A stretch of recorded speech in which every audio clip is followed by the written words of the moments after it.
Good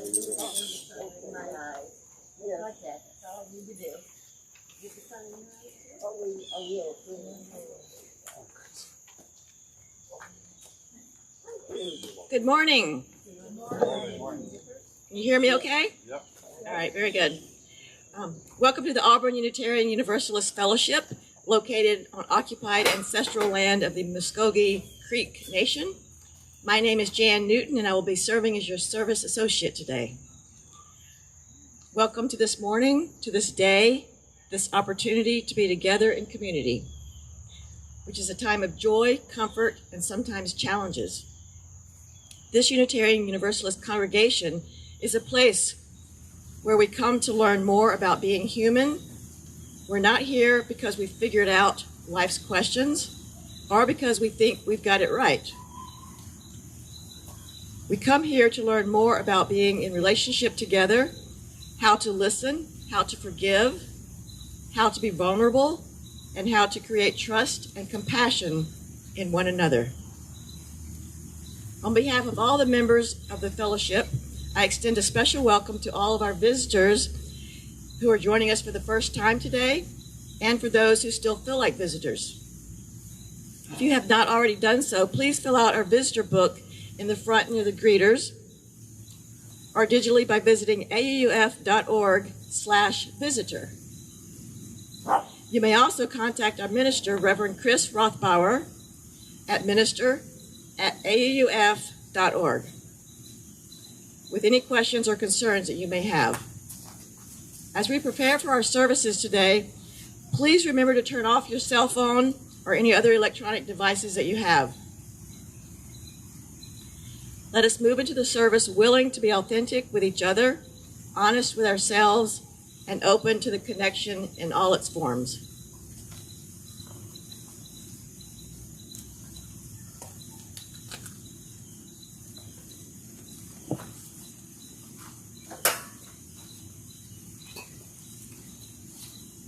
Our opening words this morning are from Alice Berry.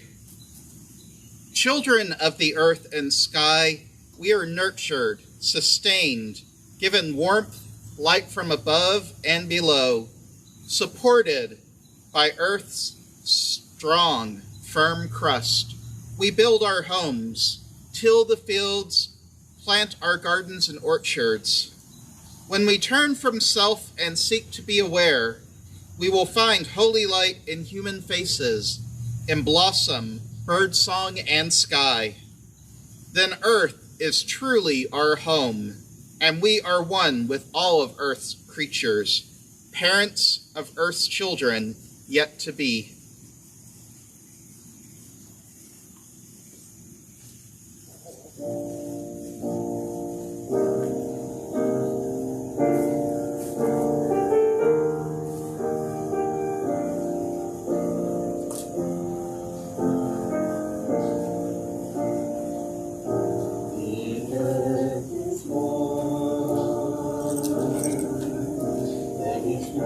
And every temple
We light our chalice this morning with these words from Eric Walker Wickstrom.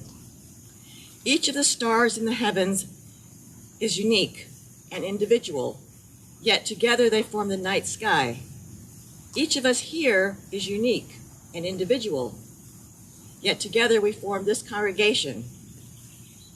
Each of our congregations are unique and individual, yet together we are in association.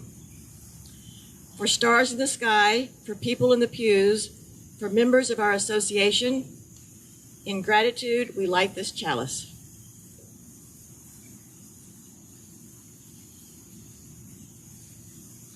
As is our tradition, we also light a candle in solidarity with those families separated at our southern border.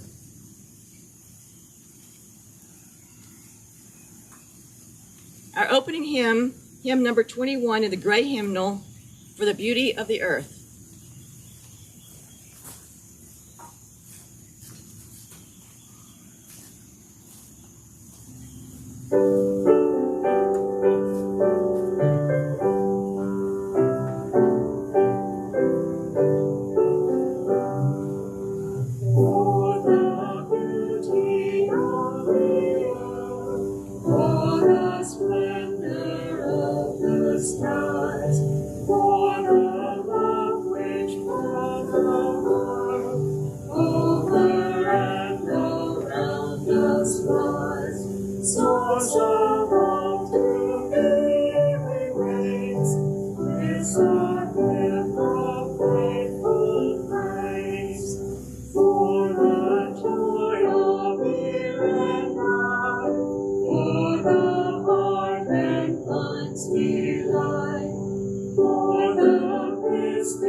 One of the ways we proclaim the warmth and caring of our community is the sharing of joys and concerns and milestones.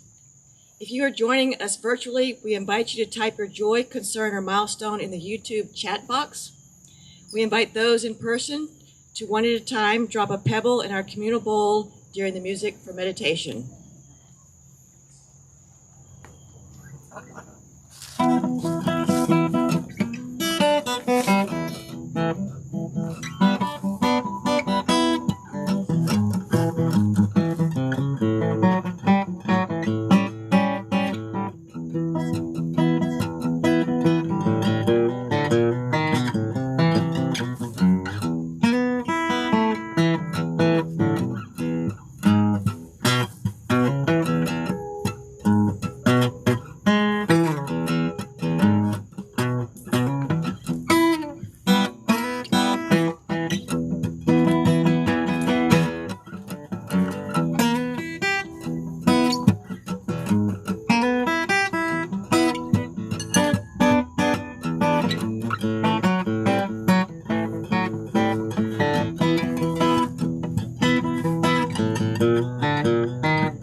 Little sister, don't you do what your big sister done.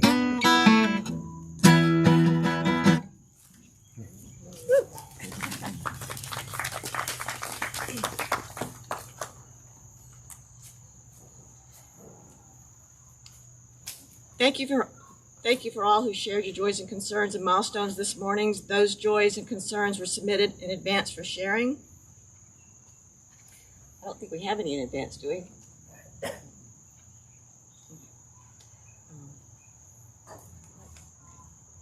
May all these joys and concerns and milestones in our communities, those shared aloud and those held in silence, be received into the care of all present today.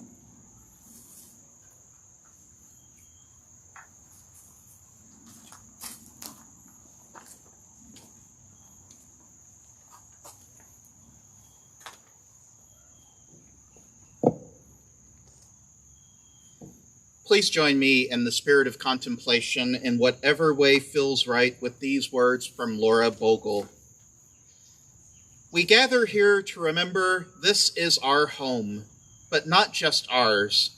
This land we live on, this water we drink, this air we breathe, these old mountains that hold us steady to our ground, these forests that give us their healing green, these flowers that give us their beauty and fragrance, these fields that give us our daily bread, these stars that show us our place, the wilderness and the tame backyards, all of it is our home. We remember the ancestors who have lived on this land and who have shaped it. The Muskogee, the settlers, the mountaineers, the farmers, the hunters, the immigrants, the artists, the families, the explorers, the business people, the engineers, the builders, the scientists, the teachers, the workers, the leaders. We inherit their choices. We honor the animals and creatures that have made their home in this land, the ones here now and the ones that used to be here. We envision the future generations who will live on this land and let their voices fill our hearts. We gather here to remember this is our home, but not just ours.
Blessed be.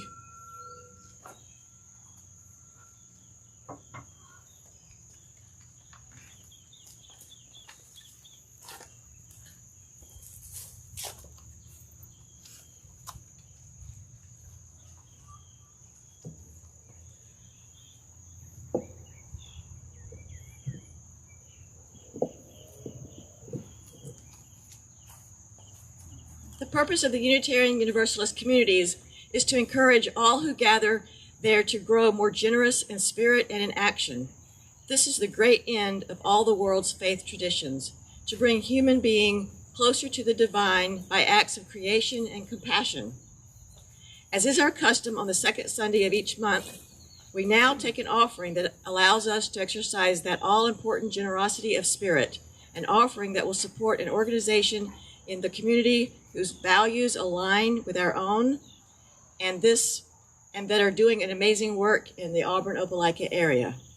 For this month of October, 100% of our unpledged donations in our offering basket will go to support the Alabama Prison Arts and Education Project. which you will hear more about during next week's lay-led service.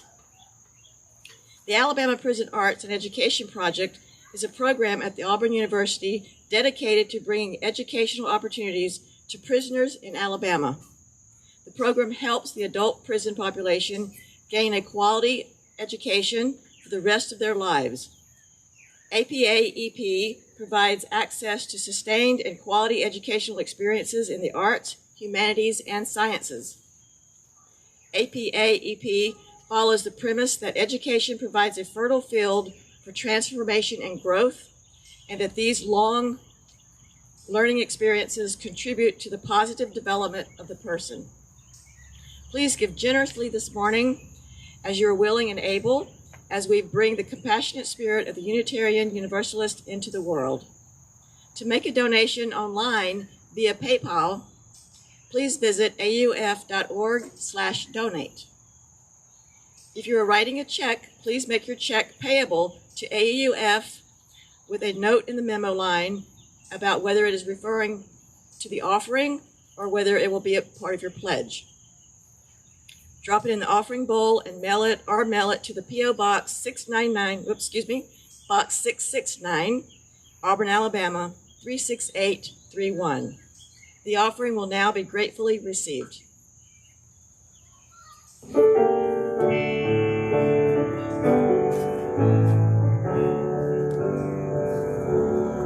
We are blessed by all the water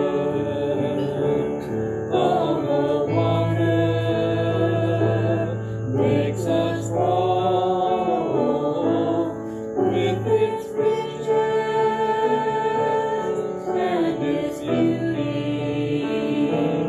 All the water feeds our soul, and we are called as keepers of the earth.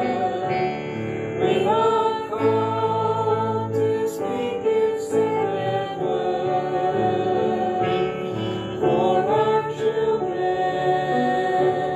and our children's children. We are called as keepers of the earth. We are blessed by every creature. Every creature makes us whole with their riches and their beauty. Every creature feeds our soul, and we are called as keepers of the earth. We are called to speak its sacred word for our children and our children's children. We are called as keepers of the earth. We are blessed by all of nature. All of nature makes us whole with its riches and its beauty. All of nature feeds our soul, and we are called as keepers of the earth. We are called to speak its sacred word for our children and our children's children. We are called as keepers of the earth.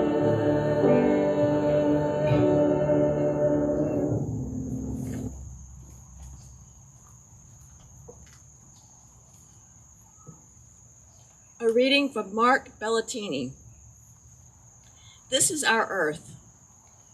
It falls through heaven like a pearl in a glass of plum wine. There are no other earths that I know of.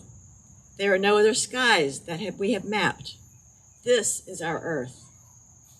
The oneness who gave birth to it remains nameless.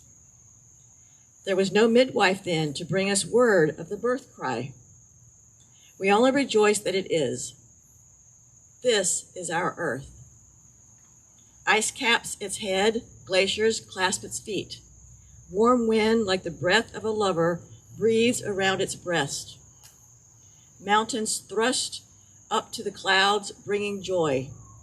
Storms blow across its shores, bringing fear.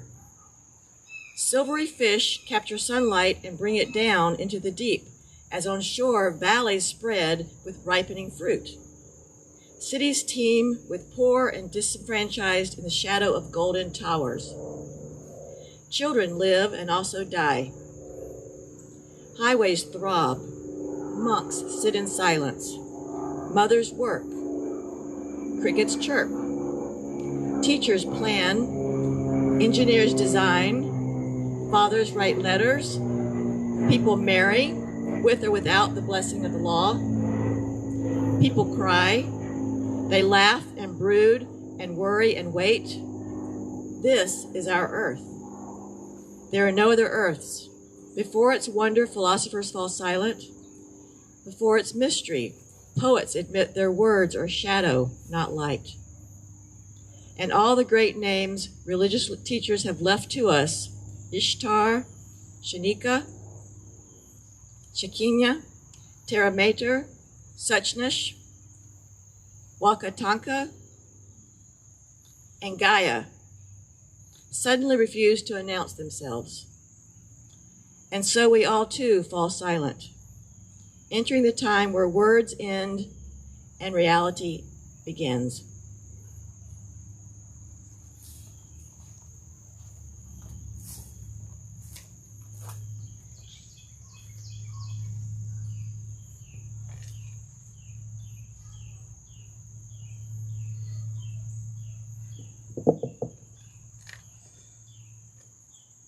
Imagine, if you will, for a minute, that you wake up one day in the near future to a refrigerator with nothing edible. You ate the last of the stale bread in your house yesterday and hope to be able to scrounge at least some cheese today. Unfortunately, a combination of blackouts in your area and the mold growing on top meant that the cheese doesn't look terribly good anymore. And you think twice before eating it. Though you took it for granted for years that there would always be enough to eat, it's become harder and harder to get enough to make it through the day. You decide, despite the risk, to venture out and see if you can find more.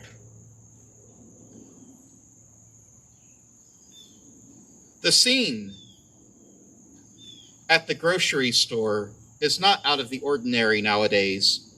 Desperation hit many people hard. Crime and conflict to get what little is left is now the norm.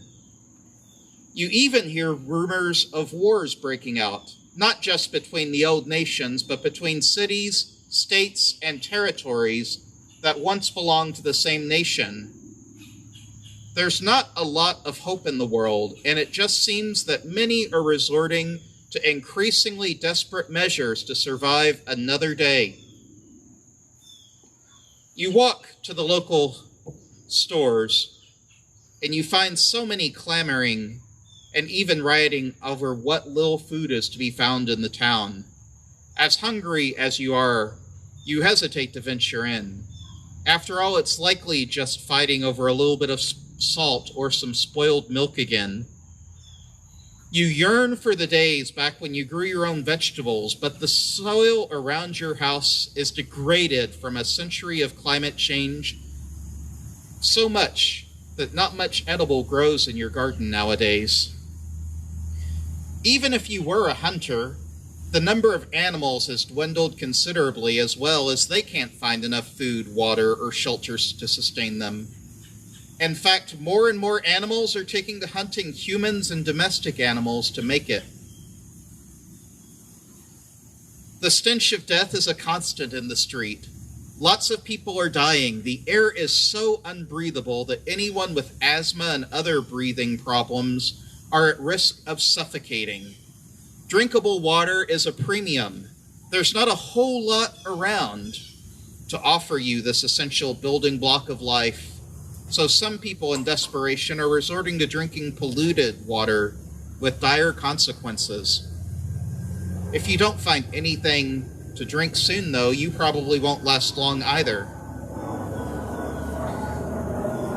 If you think these visions of a far-off dystopian are merely somewhere out there, far away, think again. An article in a recent issue of Reader's Digest suggests that these things we take for granted, things like drinkable water, nutrient-rich soil, fossil fuels, trees, and rare metals used in many of our modern electronics, could disappear by the end of this century. Should this happen, life as we know it will collapse, whether we're ready for it or not. There are people alive today that could live to see some of these predictions come true. Now, I start this sermon with such a dire picture of our future, not to scare us or make us feel guilty, but to face reality. Indigenous ways that promoted moderation in the use of the earth have largely been replaced by an insatiable consumeristic appetite that uses things up almost as fast as they can be produced. We're no longer driven by the need to survive or even thrive, but by a thirst to consume things that treats the planet like some bottomless source of resources waiting for us to use. That word we use so often, resources, points towards the essential problem of our dominant narrative, that humans in this Western paradigm have largely seen our world as there for our use, with no concern for what effect this will have on the future availability. Indeed, some Christian interpretations of the book of Genesis posit that our dominion over the earth is a right given to us by God, and that everything else exists for us. This sort of human supremacy, or holding a worldview that sees our species as the most important in time and history, and everything else being made for us. It's contributed to the Industrial Revolution that brought us to where we are today, a society with unprecedented comfort, but also a society on the brink of collapse. This sort of dread takes a toll on the human psyche. More and more psychologists and therapists are beginning to realize that existential fear about the future of the planet is a rising cause for mental health concerns. Many in the helping professions are seeing a dramatic increase in the number of people wondering if there will be a planet for their children and grandchildren in just a few decades. There's a deep worry whether there's anything meaningful any of us can really do when it seems so much of the world is apathetic, or worse, hostile, towards taking the steps needed to reorganize our system in a more just way. I want to propose this morning, as we continue our social justice theme on environmental justice, that one of the best things we can do to work through this grief for the destruction of the planet is to promote a reverence for the earth and everything on it. Not because the earth needs humans to survive, but simply for the recognition that we're part of a giant interdependent system. And for the system to continue as it has, all of its parts need to be in harmony. Nature educator Josh Lane says that so many of us learn to see the natural environment as a wall of green. That is, we absent-mindedly know that there are lots of plants and animals around, but we aren't aware of the diversity of them. Nor do we recognize how they interact with the environment, or the fact that they're around us nearly all the time. I would characterize such a state as lacking reverence or deep respect for the natural world. As a result, the idea that humans are at the center of the earth perpetuates, even among people with good intentions to try to change things. And we see the world only in terms of habitat for humans, complete with stuff and things we can use. Developing a sense of reverence for the planet and her creatures could help change this by giving us the opportunity to develop deep relationship with the world and an understanding that we have a place in the grand scheme of things.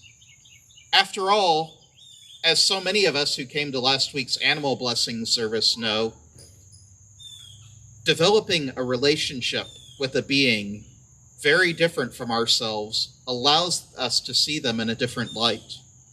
Once that transformation happens, it's much harder to misuse them or to view them as disposable. It won't necessarily get us over our grief and dread over the looting of the planet, but I feel like if we could get enough people to take seriously the idea that the planet is not just a never-ending toy box for our use and enjoyment, to instead see themselves as being part of the world and their destiny is contingent on the continuation of this planet, we might just be able to find enough people to form a critical mass who demand that the pillaging of the world ceases.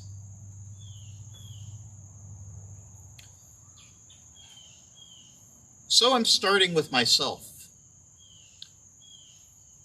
Over the years, I've been learning how to stop seeing a wall of green and start recognizing how many different things and beings are around me all the time. This involves not just learning to see things around me, but to recognize the diversity of sounds, smells, touches, and even tastes to be found no matter where I am, whether in my backyard or in an untouched patch of wild far away. Even the most desolate urban area has evidence of how diverse the world is if we pay attention, whether it's to the call of a bird, the smell of springtime flowers in the air, or the sight of a flower poking through the crack in the sidewalk. When I do this, my reverence for all around me increases. Some of the most mystical experiences I've had involve a subtle realization that I don't need to look to some supernatural realm for what is sacred to the world, but simply to the miracle that is around me, that out of star stuff came this incredible world that I am lucky to occupy for a short spell. This world will outlast me. If we're honest, it'll probably outlast all humans, even if we're able to do something about climate change. And that's something amazing. This week, there's a scientific study came out that revealed that crows have just as much self-awareness than humans. And it makes me wonder, what will the next dominant species on Earth be like? Will it be giant crows? That is so cool. For me, it all reminds me that I'm part of something bigger than myself. And that is my sense of the religious. that I belong to a universe of which I will only ever understand a tiny portion.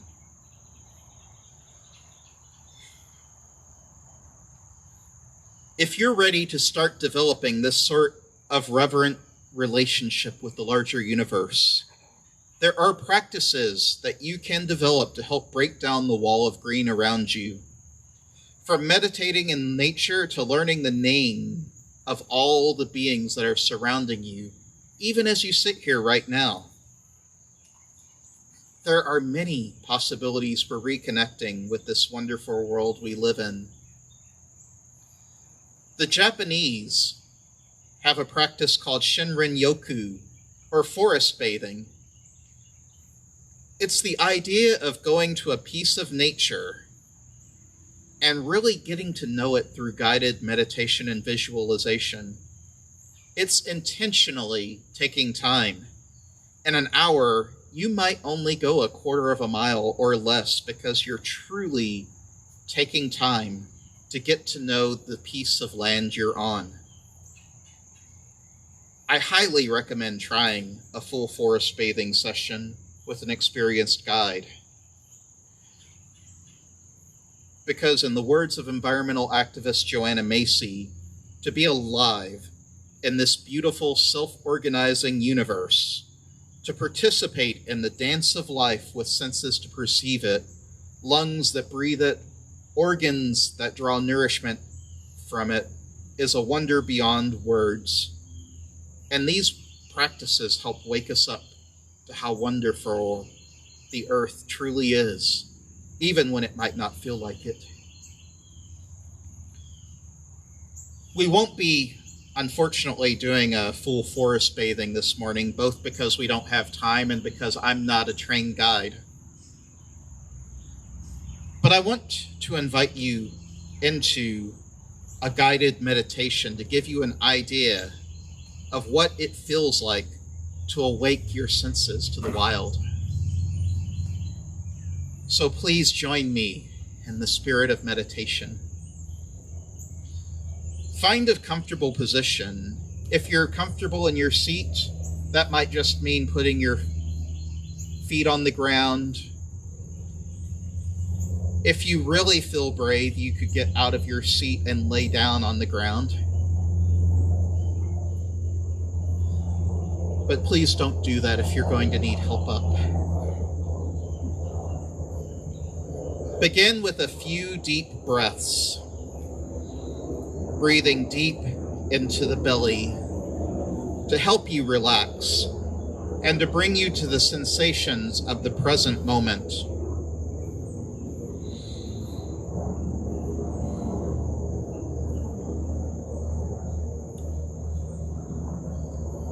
Now close your eyes and be present to what is being experienced with your eyes closed. Notice how your body feels. Does your body feel tense anywhere?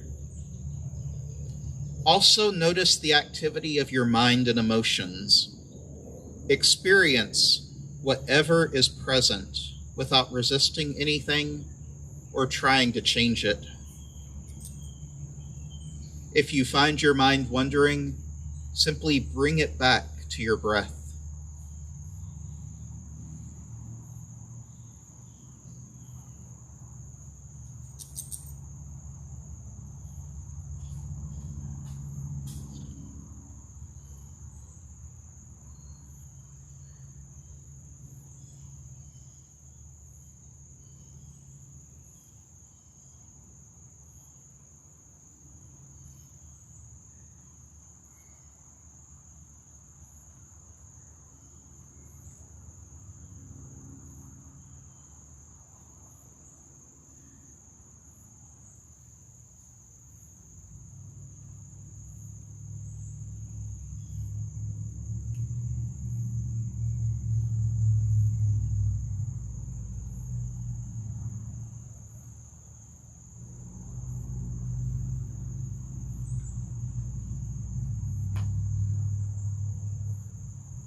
Now bring your awareness to everything you can experience in your surroundings.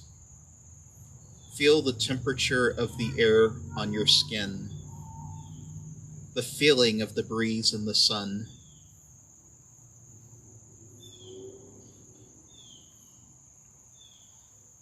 Notice the sounds around you. Birds, bees, cicadas, the little clinking of a dog collar, flowing water. Listen to the symphony of nature.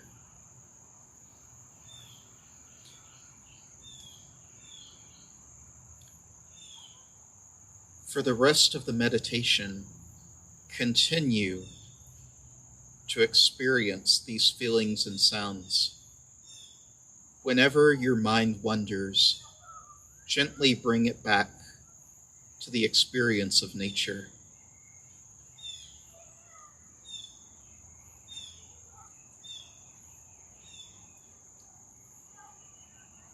As you meditate, you can see where your attention is naturally drawn or purposely scanned for different experiences.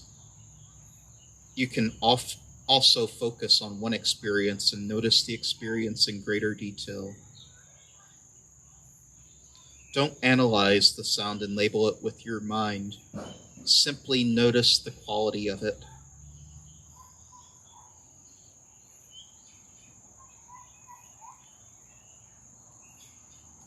Once again, whenever you notice that the mind has become absorbed in thoughts, easily bring it back to the sounds and sensations of being in nature.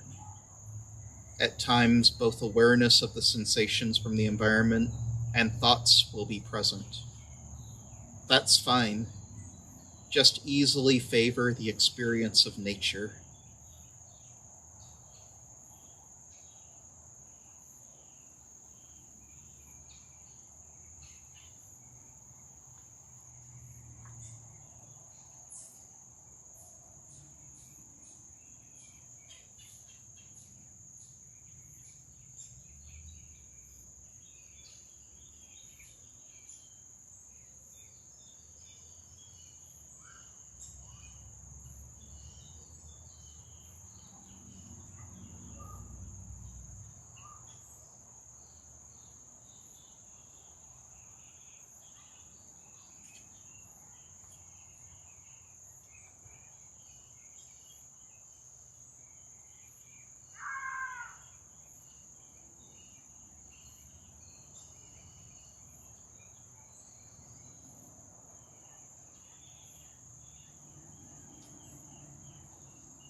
When you're ready, bring your awareness back to yourself and open your eyes.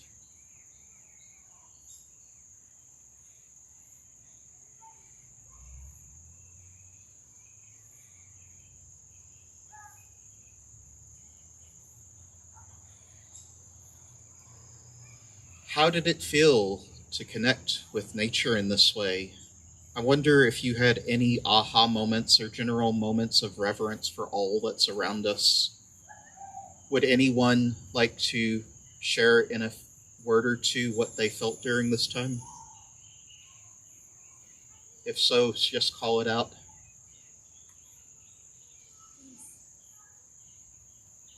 Peace. Living in the present. Diversity. Lack of the sunshine. Glad for the sunshine, not lack.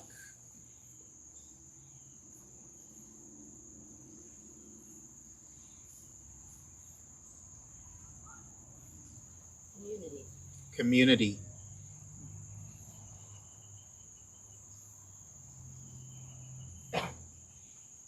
Letting go. Letting go.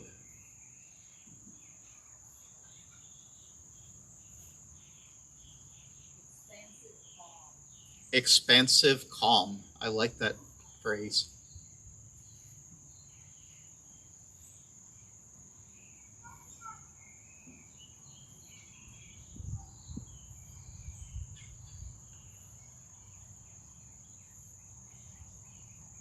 I believe if you can practice in this way regularly, your sense of reverence and appreciation for the earth will increase.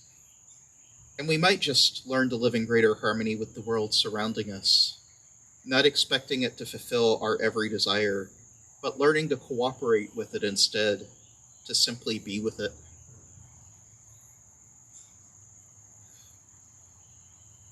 Today is just a taste of what it means to develop reverence for the earth. I hope that this will inspire you to create your own reverence practice in whatever way feels right. Whether it's through sensory awareness meditation as we did this morning or in another way, I hope you will find a way to spread the good news that the earth is a beautiful place, one worthy of respect and adoration. It won't drastically change the mess we're in, at least not away, but it will give us hope.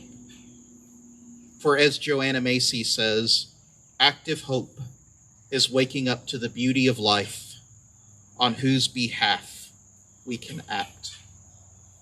May it be so. Our closing hymn is number 77 in the Gray Hymnal, Seek Not Afar for Beauty.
Please join me in extinguishing our chalice.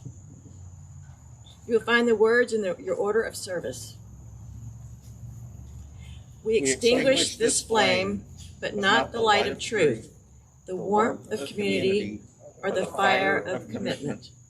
These we carry in our hearts until we are together again.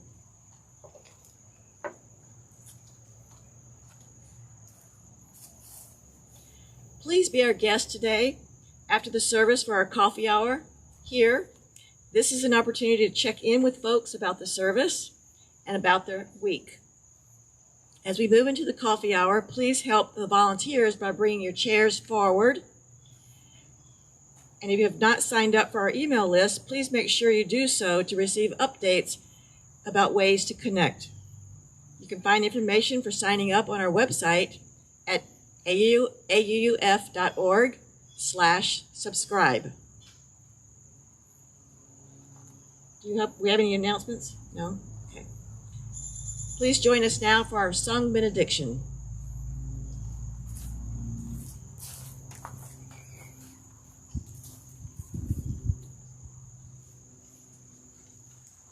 Go forth into the world in peace, in peace.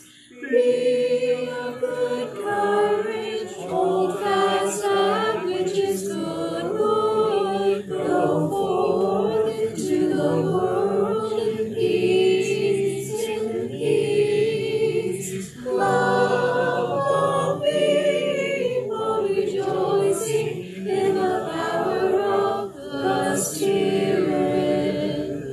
Go in peace.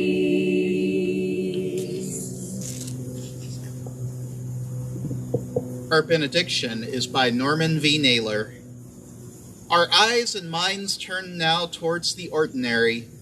Leaving this space made sacred by our presence, take with you at least some seed of understanding, hope, and courage, and drop it into the confusion of the world. Nourish the seed that it might grow as a tree of life, giving shelter to the weary and hope to the despairing. Be yourself a branch of the tree of life. Amen. Blessed be, and go in peace.